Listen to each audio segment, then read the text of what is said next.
ये सम है हमारा CSIR नेट लीनियर अलजेब्रा दिसंबर 2013, 3 मार्क्स है। ये सम हमारा बेस्ड है on dimension of vector space है। सो इस सम की जो स्टेटमेंट है उसमें है consider the following row vectors alpha 1, alpha 2, alpha 3, alpha 4, alpha 5 and alpha 6. The dimension of the vector space spanned by these row vectors is 6, 5, 4, 3. सो इस सम के अंदर हमें एक वेक्टर स्पेस की डायमेंशन निकालनी है। उस वेक्टर स्पेस की डायमेंशन निकालने जो इन 6 रो वेक्टर से स्पेन होता हो। इसके लिए हम क्या करेंगे, एक मैट्रिक्स एक कंस्ट्रक्ट करेंगे। उस मैट्रिक्स के अंदर जो एलिमेंट्स आएंगे वो ये 6 रो वेक्टर्स आएंगे। फिर हम इस मैट्रिक्स को रो एक्लन फॉर्म में कन्वर्ट करने की कोशिश करेंगे। फिर उस मैट्रिक्स ए के अंदर जितने भी लीनियरली इंडिपेंडेंट रोज होंगे, मतलब इस मैट्रिक्स का जो भी हमारा रैंक होगा वही हमारे रिक्वायर्ड वेक्टर स्पेस की डायमेंशन होगी। सो सबसे पहले हम क्या करेंगे, मैट्रिक्स ए कंस्ट्रक्ट करते हैं। सो मैट्रिक्स ए है, इसमें जो फर्स्ट रो है उसमें सारे ये जो एलिमेंट है वो अल्फ़ा 1 वेक्टर्स के हैं। सेकंड रो में एलिमेंट है अल्फ़ा 2 अल्फ़ा 2 जो हमारा वेक्टर है।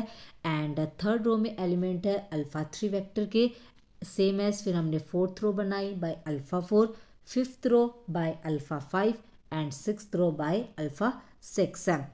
सो अब इसको रो एक्लन फॉर्म में कन्वर्ट करने के लिए हम क्या करेंगे, इस एंट्री को 0 बनाएंगे। इसको 0 बनाने के लिए R2 रो के अंदर चेंजेस लेकर आएंगे। कैसे, R2 माइनस R1 है।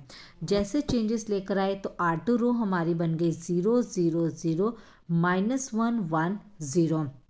फिर हम इस एंट्री को 0 बना रहे हैं। इसको 0 बनाने के लिए सेम R3 रो के अंदर चेंजेस लेकर आ रहे हैं। कैसे, R3 माइनस R1। तो R3 रो हमारी बन गई फिर 0 0 0 -1 0 1। इन अ सेम वे इस एंट्री को 0 बना रहे हैं। इसके लिए फिर R4 रो में चेंजेस आ गए, R4 माइनस R1। तो ये रो बन गई हमारी 0 -1 1 0 0 0। उसके बाद इस एंट्री को 0 बना रहे हैं तो फिफ्थ रो के अंदर changes, that is R5 minus R1। तो ये रो बन गई 0 -1 1 -1 1 0।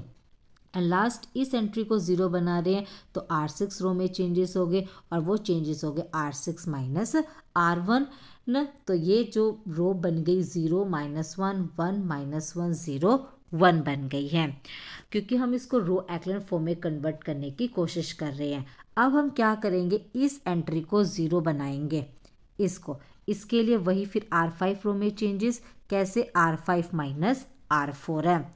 सो ये रो बन गई चेंजेस लाने के बाद 0 0 0 -1 1 0 है। उसके बाद फिर इस एंट्री को भी 0 बना रहे इन अ सेम वे, वही R6 माइनस R4 करके। सो ये रो बन गई 0 0 0 -1 0 1 है।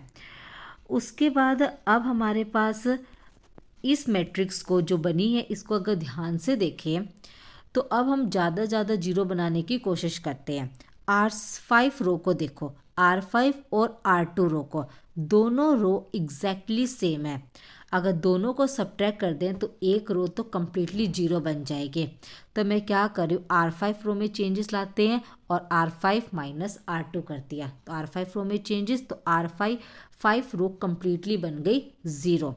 इन अ सेम वे अब हम देखते हैं हमारे R6 रो को और दूसरा देखते हैं हम R2 रो को, सॉरी R2 क्या, R3 रो को। R3 रो को और R6 रो को अगर ध्यान से देखें तो ये दोनों रो भी बिल्कुल सेम है। अगर दोनों को सब्ट्रैक्ट कर दें यहाँ से भी तभी एक रो कम्प्लीटली 0 बन जाएगी। और वो सब्ट्रैक्शन कर रहे हैं हम R6 रो के अंदर, तो R6 माइनस R3 कर रहे हैं तो R6 रो बन जाएगी कम्प्लीटली 0। यानी कि फिफ्थ रो और सिक्स्थ रो कम्प्लीटली बन गई 0। अब ये बन गई हमारी नई मैट्रिक्स। सो अब इस मैट्रिक्स के अंदर 4 रो बची है जो नॉन जीरो है, 2 रो होगी जीरो। अब इन चारों रो को ध्यान से देखिए, चारों ही लीनियरली इंडिपेंडेंट है।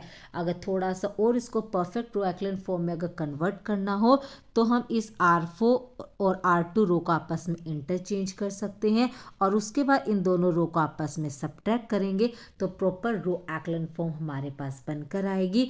अगर पेपर में 3 नंबर का सम है, इतना टाइम नहीं होता, तो इतना हिंट काफ़ी होता है कि हमारे पास 4 लीनियरली इंडिपेंडेंट रोज आ गई, मतलब मैट्रिक्स का रैंक 4 हो गया। यानी कि जिस वेक्टर स्पेस की डायमेंशन निकालनी थी उसके डायमेंशन आ गई हमारे पास 4। यानी कि हमारा जो करेक्ट ऑप्शन है वो है ऑप्शन सी।